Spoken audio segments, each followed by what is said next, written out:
अब की बार ट्रंप सरकार.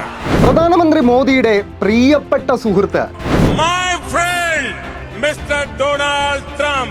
ട്രംപിന്റെ പുതിയ എട്ടിന്റെ പണി കാരണം ആശങ്കയിലായ ലക്ഷക്കണക്കിന് ഇന്ത്യക്കാർ അടക്കമുള്ളവർക്ക് ആശ്വാസവുമായി ചൈന എത്തിയിരിക്കുകയാണ്.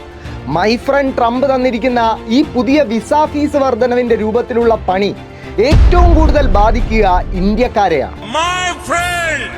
കാരണം H1B വിസ കൈവശം വച്ചിരിക്കുന്നവരിൽ 70% ഇന്ത്യക്കാരാണ്. ഓരോ വർഷവും 60,000-ലേറെ ഇന്ത്യക്കാരാണ് ഈ വിസ വഴി അമേരിക്കയിലേക്ക് എത്തുന്നത്.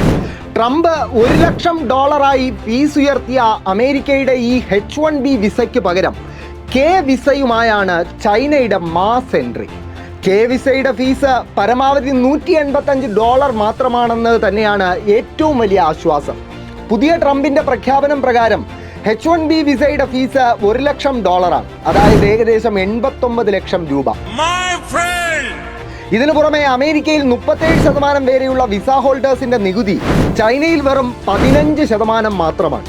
സയൻസ്, ടെക്നോളജി, എഞ്ചിനീയറിംഗ്, മാത്തമാറ്റിക്സ് എന്നീ മേഖലകളിൽ ബാച്ചിലർ ഡിഗ്രി ഉള്ളവർക്ക് മുതൽ ഈ വിസയ്ക്ക് ഒക്ടോബർ 1 മുതൽ അപേക്ഷിക്കാവുന്നതാണ്. english.www.gov.cn എന്ന വെബ്സൈറ്റ് വഴിയാണ് അപേക്ഷകൾ സമർപ്പിക്കേണ്ടത്. എന്തായാലും ഓരോ തവണ മോദിജിയുടെ ഫ്രണ്ട് ട്രംപ് നമ്മുടെ ഇന്ത്യക്ക് പണി തരുമ്പോഴും സഹായിക്കുന്നത് ചൈനയായ സ്ഥിതിക്ക് ഇനി സംഘികളും ചങ്കിലെ ചൈന എന്ന് പറഞ്ഞു തുടങ്ങുമോ എന്നതാണ് ഇപ്പോഴത്തെ ഏറ്റവും പ്രധാനപ്പെട്ട ചോദ്യം.